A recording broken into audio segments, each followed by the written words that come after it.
Welcome back to the Crash Course podcast. My name is Craig Crash Collins, here ready for another week of the show. Again, no B Scott if you haven't heard about that. Again, he is taking a little bit of a leave from the show, so it is going to be just me flying solo. Hope you guys had a good weekend. Hope you guys had a good week. A lot to talk about. It's going to be our college football preview today. So we're going to talk about a lot of stuff relating to the season. Obviously, a lot still up in the air. We don't know when the Big Ten is officially going to play. They originally postponed their season back to the spring, and now they're in talks to possibly start around Thanksgiving. So there's that to chase. You have Notre Dame kicking off, playing their first season in the ACC, could possibly their last season in the ACC as well. So a lot to go over that. Along those lines. And then, of course, you have the Pacers who fired Nate McMillan. So that's an interesting thing that happened this week. So a lot going on. Today was also the MLB trade deadline. Kind of lackluster. I mean, I don't know really what we expected. I mean, I didn't really expect too much. You had Mike Clevenger, pitcher for the Indians, who had gotten a little bit of trouble this season for going out and partying with Zach Plesac, who I'm pretty sure pitched for Ball State. So there's your tie-in to Muncie there. So he ends up getting basically sent down to the satellite location, and now traded to the Padres. The Padres are going to be kind of scary good, I think, come the postseason. The Cubs acquire some bullpen depth. They acquire Cameron Maybin. Kind of seems like it's throwing darts at a dartboard, but again, not expecting a whole lot. You have Mike Minor to the A's. What other big deal? I mean, nothing really too crazy. I mean, the Mets got Todd Frazier and Robinson Chirinos. Also you've got the Marlins, who they trade Jonathan VR and add Starling Marte. So we'll see how that goes. Because honestly, it's anybody's guess who's going to win the NL East. So who knows what's going to happen there. It's going to be a toss-up. So, wanted to talk a little bit about the trade deadline, but of course it's not as big as maybe it would have been in normal seasons. But I think that it's kind of what we would have expected from a normal trade deadline. But enough about that. Let's go ahead and hop into the college football action, the college football preview. We're excited to get that going this season. And it's kind of crazy because it's now football time, and it kind of feels a little bit normal as far as the football season goes. I mean, obviously there's that kind of COVID cloud, hovering above everything. It could all come crashing down at some point, but right now it seems like everything's kind of all systems go, aside from what's going on with the Big Ten, aside from what's going on with the Pac-12. Also, the NFL season seems to almost be, essentially untouched, so far by it. You've had obviously players opt out and that kind of thing, but they're kind of all systems go. So we're getting back into the swing of things here with college football. And so, like I said, there are some conferences playing. There are some conferences not playing. So let's go ahead and hop into that real quick. So who's playing and who's not? Of the Power 5 conferences, the ACC begins September 5th. So that's actually this weekend. 10 conference games, 1 out-of-conference game. So they'll play an all-ACC schedule. They'll play 1 game out of schedule. That's, I think, the one of the ACC games this weekend is Miami. They will host UAB. For the Big 12, they begin on September 26th. They'll have 9 conference games, 1 out of conference. The SEC begins September 26th. They will play all against the same conference, which I feel like looking back is kind of a very SEC thing to do. The SEC being like, we don't need a non-conference schedule. We're our own we're best if we all face each other, and it kind of creates this cloud of like, oh, well, the SEC, yeah, there's a team that's got 3 losses, but it's all in conference, so we know how good the SEC is. I feel like that's pretty much par for the course. You have the Big Ten, which originally postponed to the spring. They're considering a start now around Thanksgiving. So that would still, starting Thanksgiving weekend, you would have the whole month of December. you could potentially talk about an actual college football playoff at the end of January. I feel like it would be really kind of rushed, but you could play like an 8 or 9 game schedule if you start the last weekend in November, play all 4 to 5 weeks in December. That's, let's say it's 4 weeks. I don't know for certain. I haven't looked at a calendar or anything. But you could potentially in the season, let's see, you have your, let's say there's 5 games through the end of December. I mean, you could possibly be playing late January, early February. I don't know if that's how far back they want to push things, back as far as trying to figure out, if they can have a situation where, all the Power 5 conferences are kind of on the same page. And can actually do a relatively normal college football playoff. It's kind of up in the air. And then the Pac-12, they've postponed. You got to think they might be wanting to try to figure out if they can play as well. And then as far as the Group of 5 conferences, you've got the AAC. They've got 8 conference games, up to 4 non-conference. Conference USA playing 8 conference games, up to 4 out of conference. The Sun Belt's playing 8 conference and up to 4 non-conference, and they're kind of filling those gaps with those few Power 5 conferences that are choosing to play out of conference. And then you've got the MAC and Mountain West, who have postponed to the spring.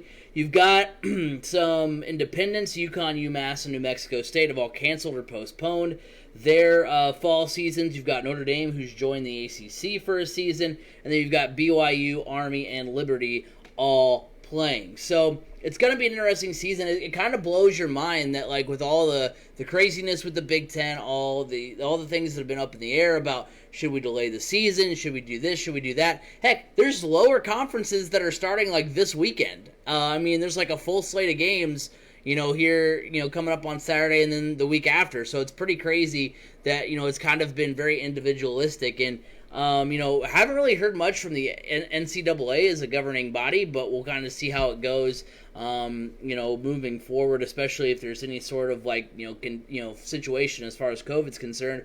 But, my reaction, to all the, when will they play, when will they not play, has kind of been this. Selfishly, a college football season that stretches from September 2020 to possibly March 21 sounds amazing. I'm actually super hyped for that, especially because really once the college football season, regular season ends on, the first weekend of December, then you have the conference championship games the week after, then you've got Army-Navy, which is still kind of a cool weekend, but really after mid-December to you've got the NFL playoffs, you've got the bowl season. Look, I'll say this: the bowl season is fun.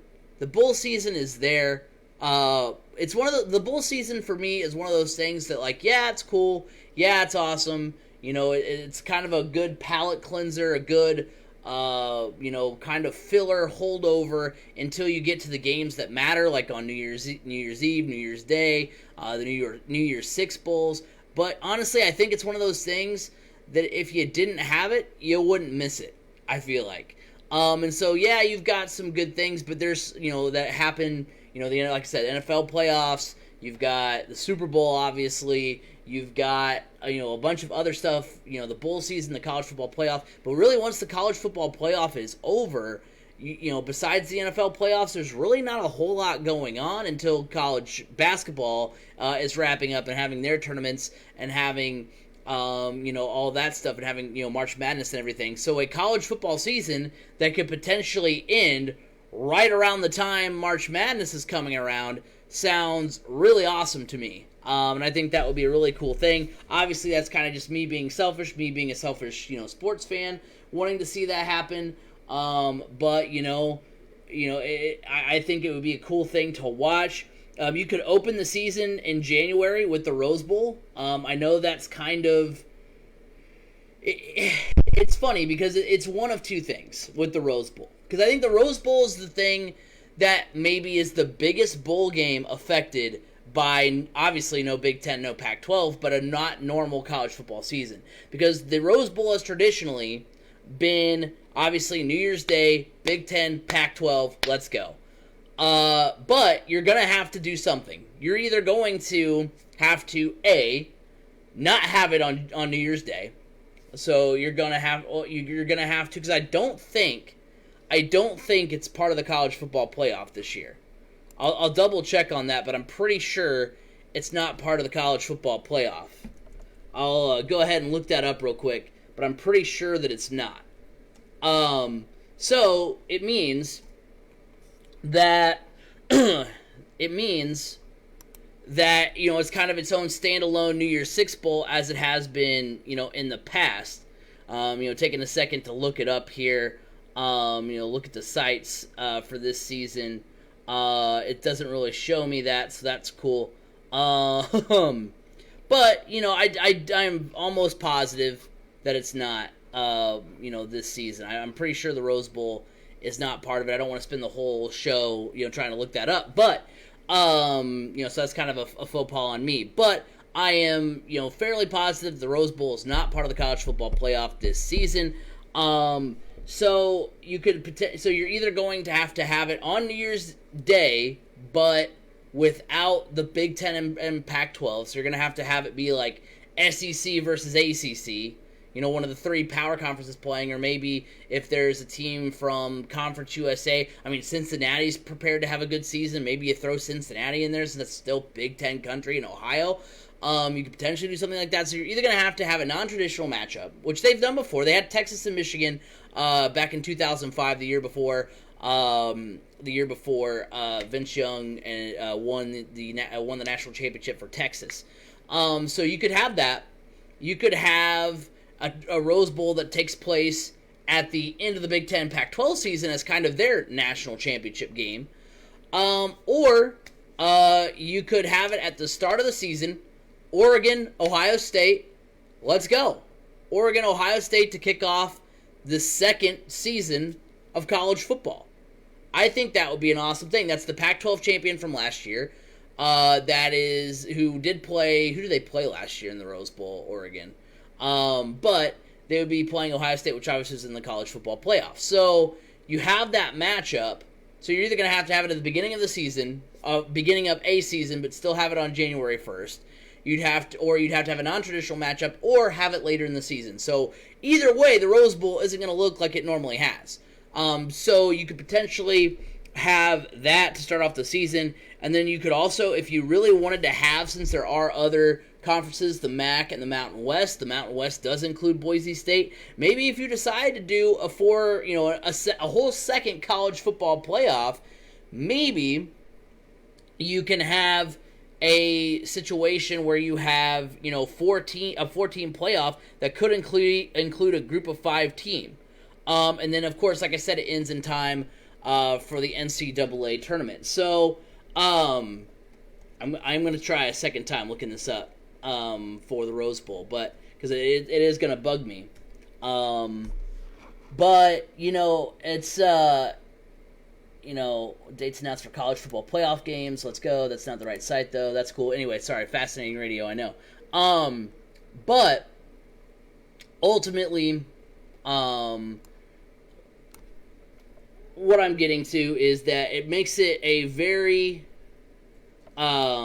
interesting locations. Semi-final locations. There we go. We're cooking. We're cooking with grease.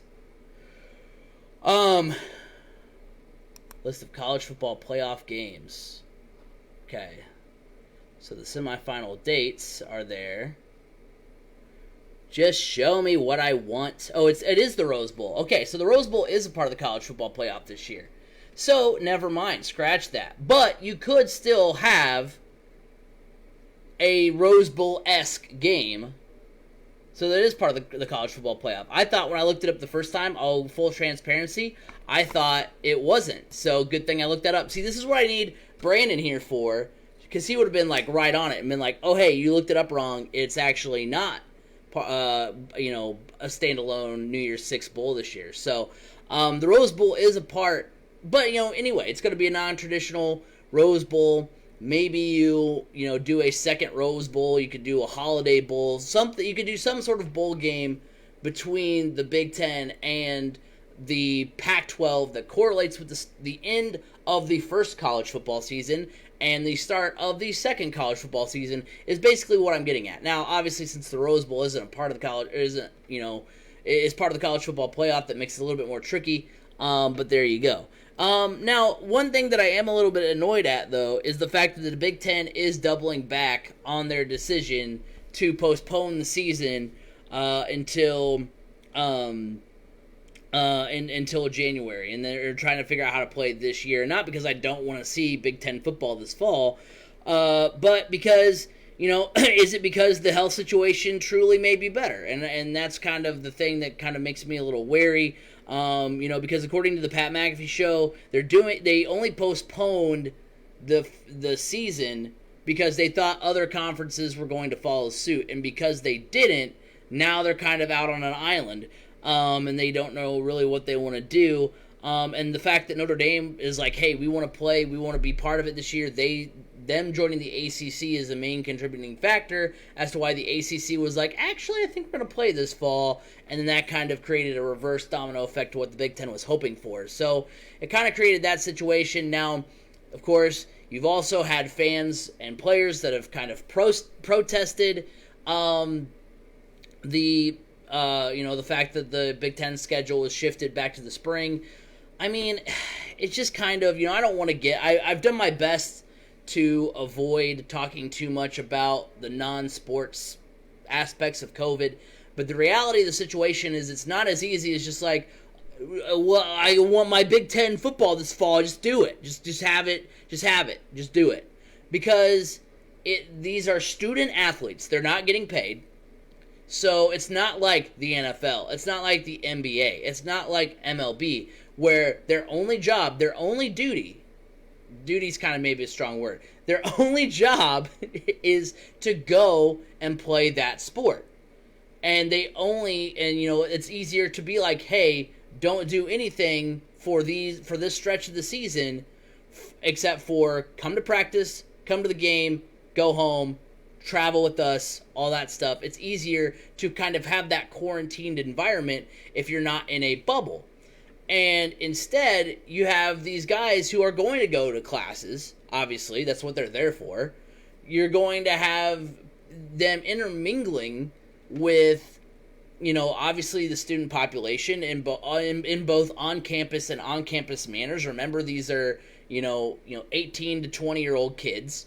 They're going to intermingle and with the rest of the general population, and so you could be 100% careful as a team and still have that one person that goes to a party and gets the virus. And I know that that's what has happened in professional sports as well, but again, they are not paid to play the game. Now, granted, I understand the financial side, which makes me feel a little bit shady about it, is the fact that, they don't get paid, but because their sport makes a lot of revenue for the college, and now they're doubling back on it and being like, maybe we should have the season, that's what kind of makes me feel icky about the whole situation. But it's not as easy as saying, well, I want the season to happen, it should happen. It's also the fact that, well, they're going to be intermingling with the rest of the population. I mean, you saw what happened with the Cardinals, with the Marlins. Of the sports that aren't, can't, self-quarantine, that can't socially distance, that have come back not with a bubble. There's really only been one, and it's been Major League Baseball, and they've had, the outbreaks have been kind of subdued recently, but you've still had multiple series postponed, and basically the Cardinals are having to play this entire second half of their season as double headers because of all the time they missed, and that could potentially throw off the entire college football season. And again, these guys can't just be like, okay, well, we'll make up this date at the end of the year. We'll make up this date at the end of the year because they also have class to worry about. You know what I mean? So that's why it's not as simple as just like, I want my college football Saturday, give it to me. It's not that simple. So that's why I think it's a little silly that people have been protesting. It's obviously a selfish thing. They just want to, have their college football season for entertainment value, whatever. And it's like, it's not as simple as just go out there and play. Because of the student aspect of it, it's not the same situation. So, you look at what the Big Ten's decision in the first place. Maybe they moved a little bit too quickly to postpone the season. Playing in the fall would have been the best thing from strictly a college football standpoint. Because personally, and I discussed it a couple weeks ago on the podcast when we first talked about college football, that honestly, I thought the regional aspect of college football made it more favorable that they could have a full season. I was not skeptical they could have a full season because I thought that, because of everything being so tightly packed and regional, you wouldn't have to worry about, Ohio State going to play, USC for a conference game. You wouldn't have to worry about, the Colts are going to have to go to Houston to play a conference or a division game, but you wouldn't have, Notre Dame going to play Texas to play an ACC game. So it's interesting, that they, were so quick to make that judgment because, for instance, you've got like Michigan to Ohio, like Michigan State playing Ohio State. You've got Indiana to Ohio. You've got Indiana to Michigan. So you have a lot of closely, close-knit regions for college football. I feel like it would have been easier to have a season. So a little bit quick to kind of press the big red button there and cancel their season for the Big Ten, or not cancel, but postpone. But, and what's crazy, and I didn't even really think about this until I was watching the Pat McAfee show the other day, and I promise I don't get all my content from the Pat McAfee show. But they brought up a good point. You're going to have, like, Cincinnati playing their season in Ohio, but Ohio State won't be. You'll have Notre Dame playing in Indiana. Purdue and IU won't be. So, you'll have Iowa State playing in the Big 12, but not Iowa. So it raises some like concerns of like, hey, if it's safe for this school to do it, why is it not safe for us to do it? And so that's kind of the legitimacy you could put to why aren't we having a season and all that kind of thing. So it'll be interesting to see what the Big Ten decides to do. I think there's a way they could still have a season. I'm hoping, because there is a chance that if they double back on their decision, that they could start the season, let's say in October, and then still, or maybe early November, and then still be done in time to have a true college football playoff. That's what I'm hoping for.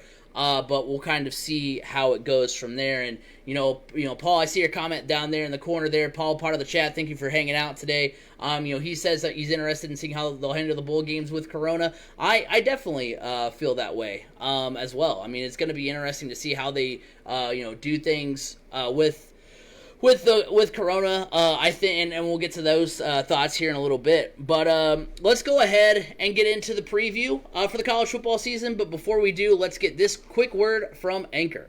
The Crash Course Podcast is brought to you by Anchor. Looking to start a podcast but don't know where to start? Look no further than Anchor.fm.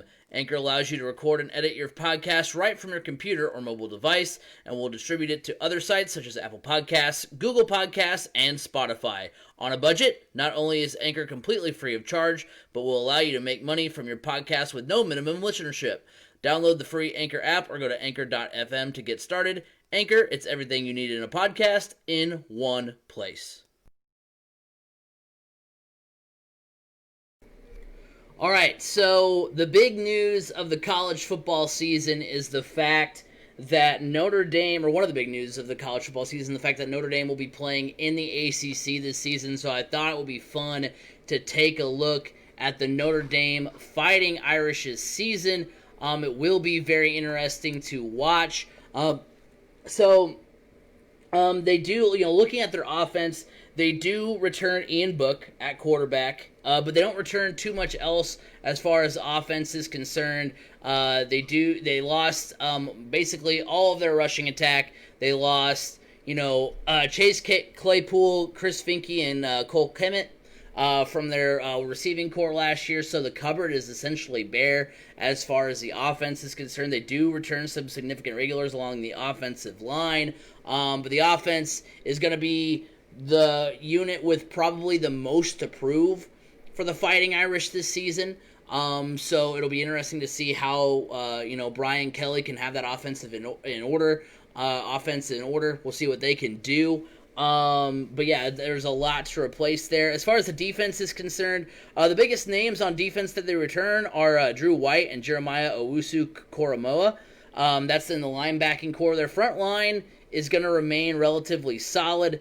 They do get back some good pass rushers, from last season's team. They do get Aid Ogundiji. I can't pronounce names for whatever reason, so sorry that I butchered that, but he is a fifth-year senior coming back. You've also, in the secondary, have sixth-year cornerback Sean Crawford and NC State transfer Nick McLeod.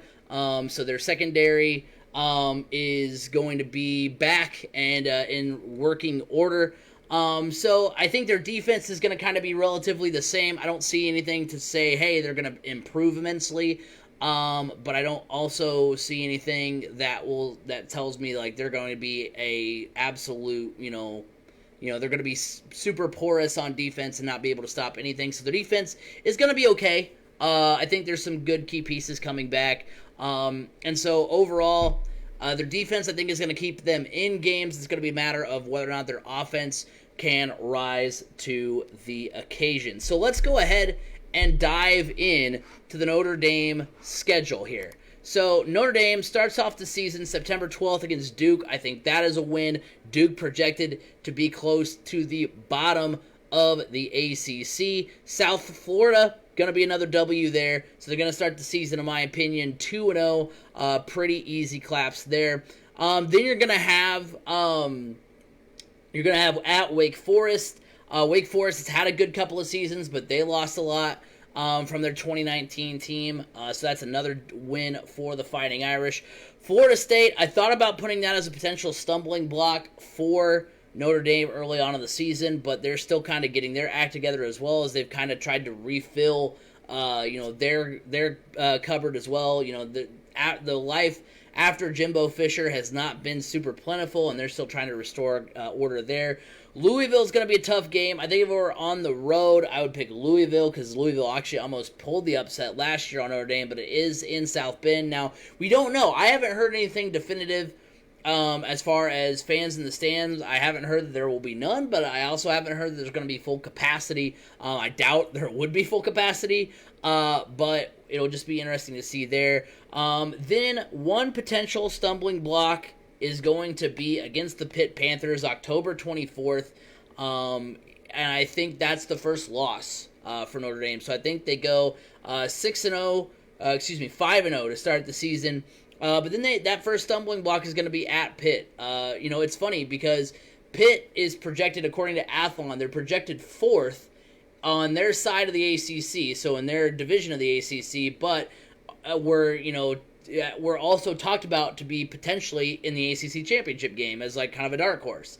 So, they had a big win over UCF last year as well. They're kind of a sneaky good team that could, be a potential stumbling block. It's a tough place to play if you're an opposing team. So that's where I think Notre Dame loses game number one. They beat Georgia Tech. Georgia Tech not expected to be very good.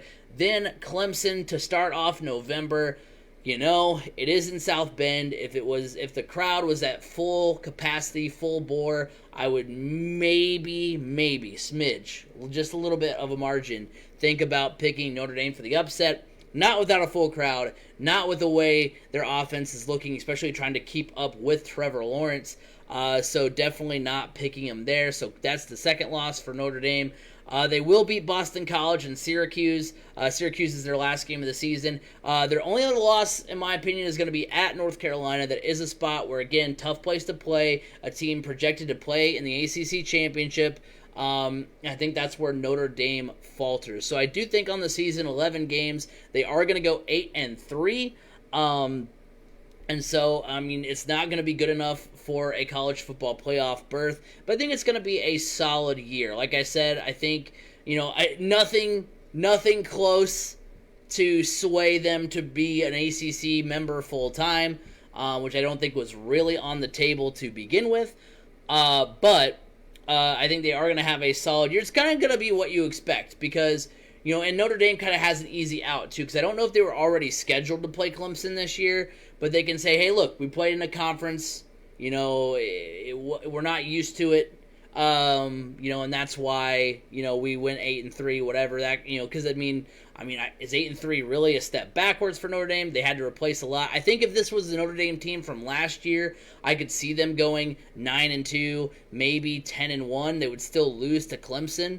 But I think they're also on Clemson's side of the ACC as well. So I don't think there was a possibility. Or I think they're actually going by winning percentage, aren't they? They got rid of the divisions, and they're going by winning percentage. So I don't think we're going to see, especially with two division losses, I don't think we're going to see, or two conference losses, I don't think we'll see Notre Dame in the ACC championship game. But there is a chance. They're not going to get in the playoff, though, because I think even if they do get the ACC championship with two conference losses, they're going to lose their third conference game to Clemson again, who is going to, I think, take care of business. There's no reason really to think that they won't. But I think Notre Dame's going to have a solid year. 8-3. Not a bad year at all, considering they're in a conference for the first time. Yeah, the ACC is just one big conference this year, so it won't be, an issue there. But I think it's going to be Clemson and North Carolina in the ACC championship game. You look at we're going to take a look at the rest of the college football landscape here. But first, I want to remind you guys, make sure you follow us at Crash Course FM on Twitter. Subscribe to the YouTube channel, Crash Course Podcast on YouTube. We've posted the full podcast now over there. So this is the only place you can see it live, but in case you miss it, you can catch it on YouTube in its full capacity. You can also find Memory Lane, which a new episode comes out on this coming Friday. We're going to be watching, actually, a Notre Dame game. Notre Dame versus Michigan back from 2018. That was the first game back of that rivalry, so that's a lot of fun. And, of course, if you missed it, we did Andrew Luck's win over Peyton Manning. That was, a signature moment. The date we were not really commemorating, but remembering was Andrew Luck's retirement, and so we wanted to look back at a date where he really kind of came into his own. And then, like I said, of course, a new episode this week. And then, of course, remember, you can listen to us every week on Apple Podcasts, Google Podcasts, Spotify, wherever podcasts can be heard. You can also find us at anchor.fm/Crash Course. So, Paul in the chat asked, who's my favorite college football team? Really, it's Ball State for me. I thought I am a big football fan, but the fact that, I was an even bigger football fan when I was younger, and the fact that I had a team in my backyard, I was pretty stoked about that. Now, as far as the Big Ten goes, I root for Purdue. That's the allegiance I've taken there. And then I kind of root for the storylines. I root for the UCFs of the world, that kind of thing, the Northwesterns of the world when they're going up against Ohio State. Because I think college football is just fun to watch. I like to, root for teams that, are, fun teams to watch, basically. So my favorite team, diehard team, if you want to say, is Ball State, and then I kind of go from there. So, but let's go ahead and take a look at the college football season. And the big question is, heading into this year, how do you determine a college football champion? You have the Big Ten and Pac-12, who's currently, their season is going to be in January. Fall student athletes, by the way, will get an extra year of eligibility, so that'll be an interesting thing. The AP Top 20 was released last week. You had, of the AP Top 20, which, by the way, the reason why I stopped at Top 20 was we covered in the last podcast about college football that the lowest a team has ever started the season and still made the college football playoff was number 19, Oklahoma, back in 2015. So that's kind of where the cutoff was there. So the ACC has 3 teams. You've got Clemson at 1, Notre Dame at 10, UNC at 18. The Big 12 has 3 teams, Oklahoma, Texas. Oklahoma is 5, Texas is 14, and OK State at 15. Then you've got the SEC. You've got 6 teams, Alabama at 3, Georgia at 4, LSU at 6, Florida at 8, Auburn at 11, and Texas A&M at 13. So that kind of raises the question, what about the SEC? Because you look at that, the fact that they basically double they are basically the Big 12 and ACC combined as far as the amount of teams they have in the top 20, and they kind of flood the market a little bit. And again, it kind of raises the question, kind of like when we talked to B. Scott, or when we talked about this with B. Scott, is like what happens when you have SEC teams that have maybe one or two losses going up against a one-loss team from a Big 12 or an ACC. I mean, I feel like the general consensus, what we've seen the college football playoff do in the past, is favor the SEC team. So it's going to be interesting to see if maybe they do cross that border into, hey, we're going to have a third team from the SEC in the college football playoff. We'll get to that here in a little bit. So who do I think will be in the college football playoff? Well, number one, it's going to be Clemson. Clemson's going to be there. I don't think they'll lose all season. The road games at Notre Dame and Florida State aren't as daunting without a full capacity of fans in the stands. Like I said, I haven't heard anything definitive, but I don't believe we'll have full capacity crowds this college football season. And they won't play UNC, who I think is the second best team in the ACC aside from a possible ACC championship. And I think they win that. Like if it's one game left before the college football playoff, I think Clemson finds a way to win that one. So Clemson is, I think, a team that is a pretty safe lock for the college football playoff. Now make sure you take this clip, because when they lose, week 2 to Wake Forest or something, I want you guys to come back to that. Now, again, back to that question. Could 3 SEC teams make it to the college football playoff? On one side, you've got the East with Florida and Georgia. I think those two teams will decide who plays in the SEC championship from the Eastern side. You've got Florida, who plays LSU in cross division, and Georgia plays Alabama. So a tougher schedule for Georgia having to play Alabama and Florida than it is for Florida to have to play LSU and Georgia, in my opinion. So it's going to be tougher for Georgia. As far as the other side with Alabama and LSU, I think those are the two teams that decide the West. The LSU has lost too much from their team a year ago. I mean, obviously they lose Joe Burrow. They lose their offensive coordinator, and they just lose 15 players that got drafted from their team last year. So they're going to take a little bit of a step back, in my opinion. And then Florida's cross-division game this year is against LSU. That's who LSU plays from the eastern side, or one of the teams they play from the eastern side. And I think that's a game LSU loses as well. So again, very tough because, Florida returns Kyle Trask. At quarterback, they have a much better coach in Dan Mullen. So I think Florida beats LSU this season. So as far as my picks for the SEC championship game, it's going to be Alabama and Florida. And so here's kind of my scenario where possibly 3 teams from the SEC make the college football playoff, because there is a chance. Let's envision this scenario, which is very real. You could have Alabama and Florida in the SEC championship as 2 undefeated teams. And then you could have a potential of a Georgia who has 1 loss. Actually you couldn't have that, because Georgia would either have to lose to Florida or lose to Alabama. But you could have a chance where you have, that's what it was. I confused myself. So you're going to have those 2 teams at undefeated playing for the SEC championship game, right? So you're going to have that.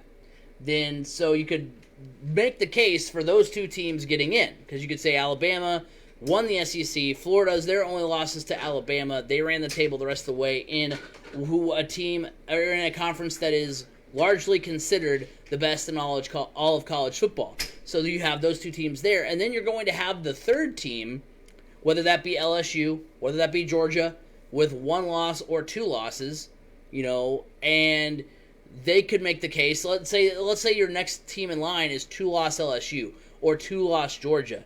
You compare them to a Big 12 winner that will most likely have 1 loss. I mean, who are you going to take? Especially if the 1 loss for that Big 12 team isn't very impressive, even if they win the Big 12 championship game. So that's the scenario where a third team gets in. And I think, honestly, it's a very real scenario that a third SEC team gets into the college football playoff. Now, do I think it'll happen? Probably not.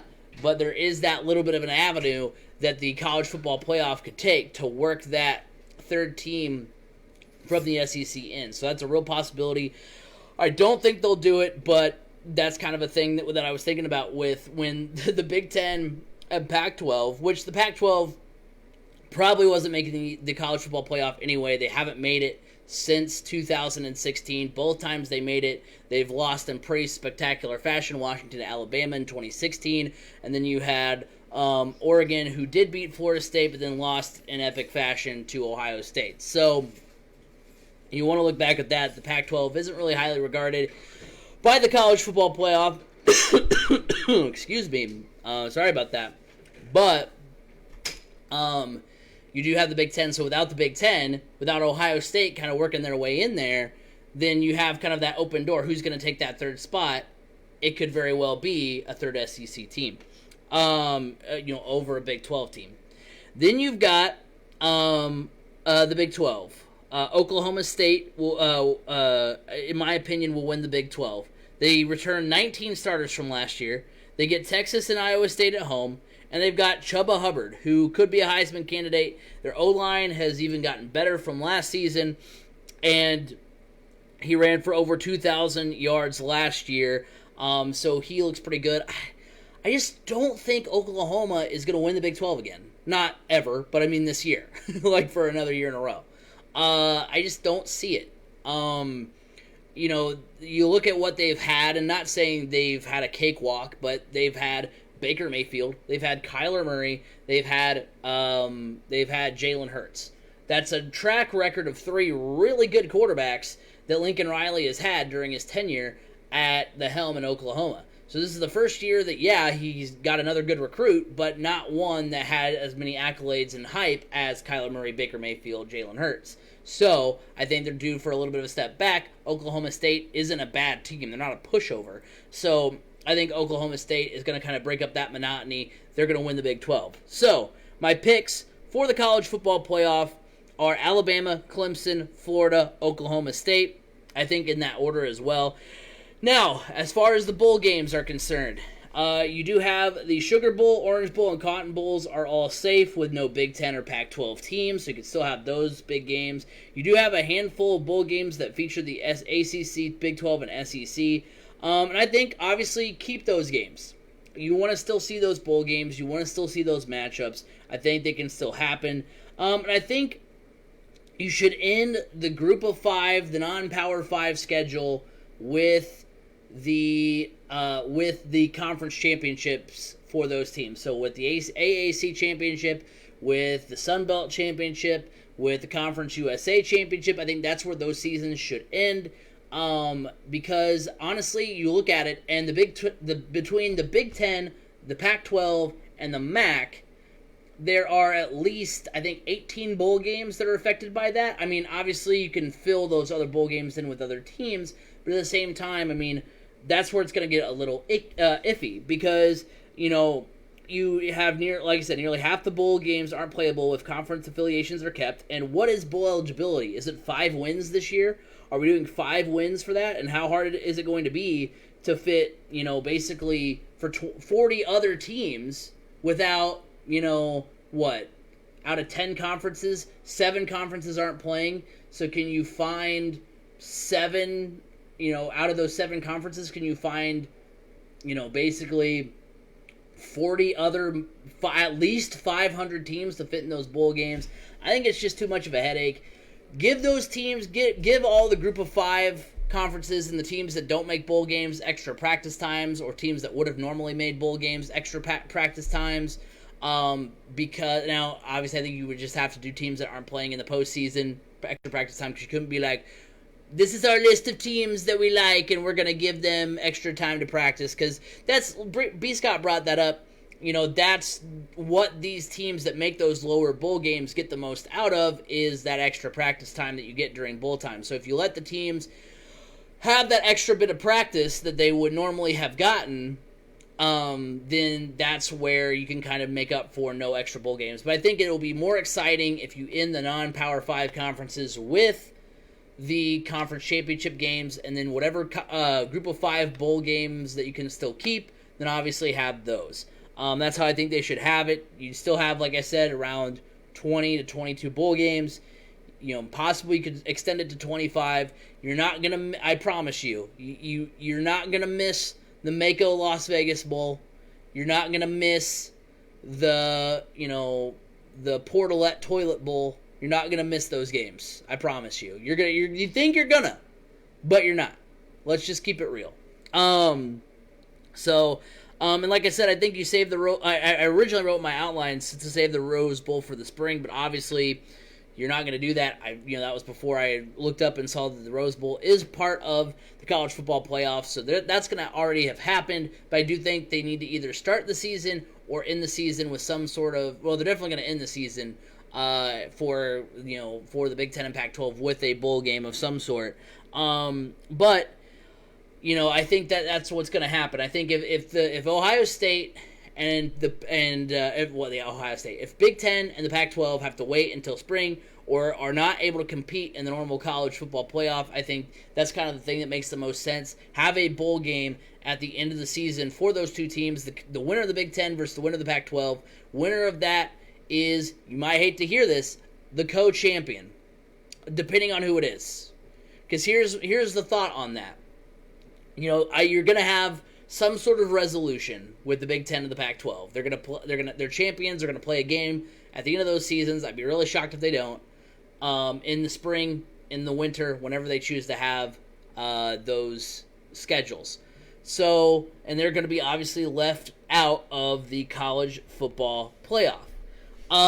So, the question remains, could the winner of that game be considered a co-champ? Because 3 of the top 10 in the preseason rankings aren't playing this fall. Oregon, Ohio State, and who is the? Oh, Penn State. Penn State's the other team that is not playing but ranked in the top 10. So you already know that there's weight being put on what these teams could be, on what these teams' potential is. So you can't tell me you rank Ohio State at number 2, being like, even if they play no games, they're still the best team in the league. No, you're basing it off of what they are supposed to be this season. So how are you going to say Ohio State deserves to drop? Obviously, the only way you can do that is saying, well, they haven't played all year. But then, once Ohio State starts playing again, because I think the lowest Ohio State will drop is maybe outside the top 20. They'll still be in the top 25. So once the season starts for the Big Ten and the Pac-12, do you then start ranking teams again? Now, those would be good talking points for kind of some of the dead periods of the spring, being like, hey, these are the rankings, this is how they've changed, have a release show on ESPN every week, whatever. But obviously, as the season goes on, you're going to start ranking Ohio State back higher. So how do you determine what happened? So the question is, if Ohio State, let's say this is how they do it. Either they move Ohio State out of the top 4 because they'd have to have the college football playoff. So Ohio State is going to be 5th or 6th, let's say. And then through the course of the spring schedule, or whenever they decide they have a season, let's say they rise back up. They're number 3. Let's say they're number 3, or they're number 2 even, because after the college football playoff ends, you could kind of make a decision there. So if let's say Ohio State goes undefeated, which is a possibility. Justin Fields, exceeded my expectations last year, had a great season. Let's say Ohio State goes undefeated or even has 1 loss, wins the Big Ten. Let's say they lose like Wisconsin, another ranked team, or to go undefeated. One of the two. They're either undefeated or have 1 loss. I don't think they're losing 2 games this year. Let's say they win the Big Ten championship game over, I don't think they can play Penn State, but whoever they can from the other side. Let's say they lose to Wisconsin in the regular season, beat Wisconsin in the Big Ten championship game. Okay, so they beat the only team they lost to. That's usually a big, upside if you're looking at the college football playoff. And then they go and they beat Oregon, who, let's say, has 1 loss. Let's say Oregon, without the opportunity to lose to a non-conference opponent at the beginning of the year, which they've had the last few seasons, and knowing that another loss could put them out. Let's say that raises their game. Let's say Oregon, makes it to the Pac-12, wins the Pac-12 with one loss or is undefeated. Let's say they have a great season this year and pop off. So are you going to tell me that if Ohio State wins that, spring championship and their only loss is to Wisconsin, who they beat in the Big Ten championship game, and they're, and they beat a Pac-12 opponent, so they won the best team from the other side, and they, won their conference and everything? You're gonna tell me if Ohio State does that as the third best team, as the second best team, that you're gonna say, well, yeah, but obviously they're not gonna jump up and unseat whoever won the college football playoff. But you're going to say either one of two things. Either they're co-champions, or, Clemson is the fall champion and Ohio State is the spring champion, or Alabama is the fall champion and Ohio State is the spring champion. So that's kind of the confusing thing you could get this season, because let's get into this. It's not unprecedented, because over the past 30 seasons since 1990, co-champs have been named 4 times. That's 13% of the time. Now, a lot of this is, happened in the mid-90s. The last time it happened was 2003 with USC and LSU, but it's not unprecedented. It's within 2 decades, we've had co-champions. And I think this is and co-champions used to happen with the BCS and the AP polls, when there were 2 different polls voting on national championships. Now that there's a definitive playoff, it's not happening. I think this will be the most legitimate co-championship in college football history, essentially. So I don't think it would be one that's looked at as, it's a sour ending to a season because we had co-champions. I think it would actually be legitimate the way that would be. So that's kind of the problem you run into with having a fall season and a spring season, but that I think is what you can kind of look forward to. So let's go ahead and look at some predictions before we wrap up this week's edition of the Crash Course Podcast, episode 32 of Season 3. So like I said, college football playoff, my predictions are Alabama, Clemson, Florida, and Oklahoma State in that order, which means Alabama would play Oklahoma State and Clemson would play Florida. Clemson and Florida is a game where I want to pick the upset, I don't want to just go chalk every time I do a playoff prediction. But I think Alabama beats Oklahoma State. I think Clemson beats Florida. It's another iteration of the Alabama-Clemson rivalry.